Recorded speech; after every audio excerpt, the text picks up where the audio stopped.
Hello everyone! Today I'm going to jump right in with a pretty serious topic. As I've mentioned before, the church is at war.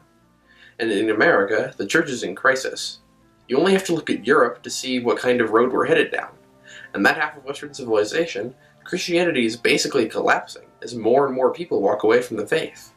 The same battle that the church in Europe lost is what we are fighting in America today. Our battle is always against these three things, ultimately. The world, the flesh, and the devil. We always strive against our own flesh in our day-to-day battle for sainthood, and in our walk with Christ we're constantly fighting the devil. But the direct threat to the church today is the world, or more specifically, the culture. Now there are many, many things wrong with our culture today, and they don't all have the same root cause.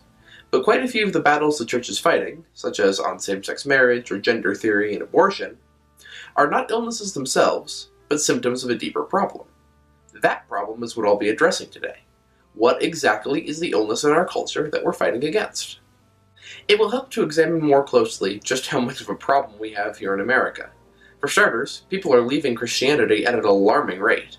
In less than a decade, Christians as a share of the population have fallen by almost 10%, while the nuns, who follow no faith tradition, have grown similarly, to almost a quarter of the population. This group includes atheists, agnostics, and a small but growing strain of atheistic Satanism. This latter group in particular is concerning, as they're using religious freedom laws to boost their public presence. This includes putting statues of demons on public property, holding invocations and black masses at civic centers, etc. And the nuns in all their flavors will continue to grow, thanks in large part to a higher education system dominated by cultural and ethical relativism. And it is here we get closer to the heart of the matter. Relativism is somewhat of both a symptom and a cause. It is the method by which everything that follows is justified. Relativism as a worldview completely denies the existence of truth in culture, philosophy, religion, morality, and similar areas. It states that these fields are completely subjective to the individual. Your beliefs are true for you and you alone, and that's all there is to say on the matter. Now, this relativistic mindset is pervasive in our culture today, and it poses a problem into of itself. But the bigger issue is what relativism justifies. Moral relativism leads to hedonism, and modern hedonism is the key issue we must face. If you're not familiar with the term, hedonism is the idea that you should try to maximize pleasure and minimize pain wherever possible. Essentially, that you should always try to feel good. But like that, it doesn't seem so bad, because look at the fruits it's borne in our culture. College campuses are in complete chaos, as students try to shut down any speaker or idea or teacher who makes them feel the least bit uncomfortable.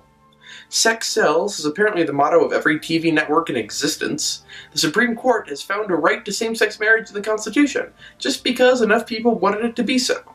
And speaking of the LGBT movement, they now advocate that your feelings should override reality in any situation where the two conflict. Feel like a woman? Then you're a woman, even if you're actually a man. Feel like you're 5 feet tall, or in kindergarten, or Asian? Then that's what you are, even if you're actually 6 feet tall, 50 years old, and white. Now maybe you don't see that as an issue. Maybe you lead more socially liberal and see all those changes as improvements. But that mindset is fundamentally flawed. You may have noticed that quite a few of my examples connected to sex or sexuality in some way. And that's not a coincidence. It takes the corruption of something very good to cause this much damage and this much evil. Demons are made from fallen angels, not fallen dormice. And our sexuality, when oriented towards its proper end, is something very, very good. It is a critical part of marriage and the foundation of the family, which in turn is the foundation of our society. But our sexuality is so easily corrupted, so easily turned towards self-indulgence, and our culture has seen it this way since at least the 1960s. So, by this corruption, generation after generation, the family in Western culture has been broken down. Don't believe me? Just look at the numbers. Right now in America, half of all marriages end in divorce, and 40% of children are born outside of wedlock. And both of these are major contributors to the almost quarter of all children who are raised in single-parent households. Single parents are often stretched way too thin, unable to both raise and provide for their children full-time. And because of this, these children are often at much higher risk for social and emotional problems later in life.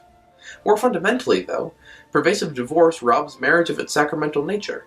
It becomes a tool to be used for personal gain, and discarded if it doesn't live up to expectations. Even worse, look at abortion.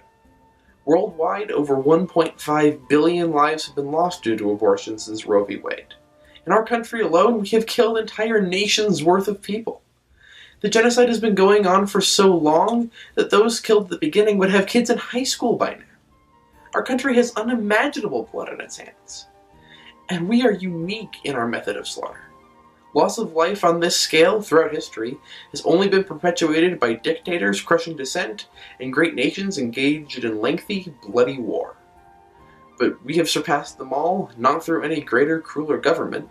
Our government simply handed us the tools and the license to kill. We, as a society, as a nation, then used this opportunity to end the lives of 60 million people. What are we doing?